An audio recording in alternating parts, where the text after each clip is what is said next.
குழப்பத்தில் திமுக களத்தை மாற்றி வரும் பேராசிரியர். மதுரை தெற்கில் மக்கள் சொல்லும் ஒற்றை வார்த்தை.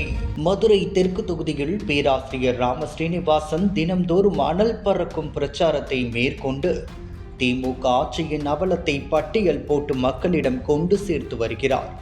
நேற்று தனது பிரச்சாரத்தின் ஒரு பகுதியாக மதுரை தெற்கு சட்டமன்றத்திற்கு உட்பட்ட அனுபானபாடியில் பிரச்சாரம் மேற்கொண்டார்.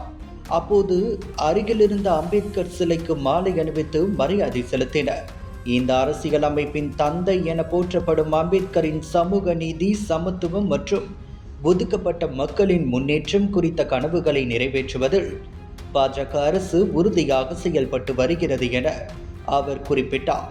அம்பேத்கரின் கொள்கைகளை நடைமுறையில் கொண்டு வந்து எல்லோருக்கும் சம வாய்ப்புகளை கிடைக்க வேண்டும் என்பதே பாஜகவின் நோக்கம் என்றும் தெரிவித்தார்.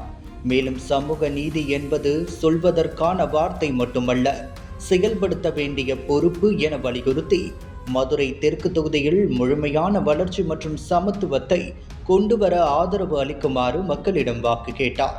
தொடர்ந்து மக்களிடம் பேசிய பேராசிரியர், மதுரை தெற்கு முழுவதும் சாக்கடை, குப்பைதான் கொட்டி கிடக்கிறது.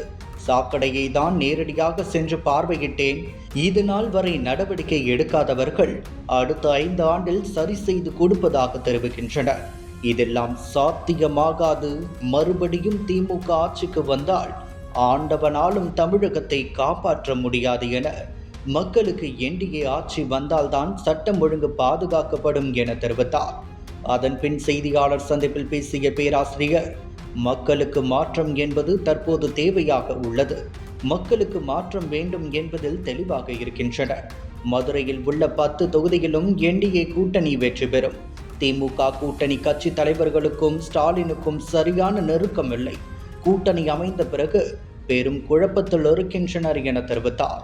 மேலும் காங்கிரஸ் கட்சி 27 இடங்களில் போட்டியிடுகிறது. வேட்பாளர்களை ஆதரித்து காங்கிரஸ் தலைமையில் இருக்கக்கூடிய ராகுல் காந்தி ஒரு ட்வீட் கூட போடவில்லை. இதுவரை வேட்பாளர்களை ஆதரித்து ஒருவர் கூட பிரச்சாரம் செய்யவில்லை. இதன் மூலம் திமுக கூட்டணியில் தான் குழப்பம் இருக்கிறது என தெரிவித்தார்.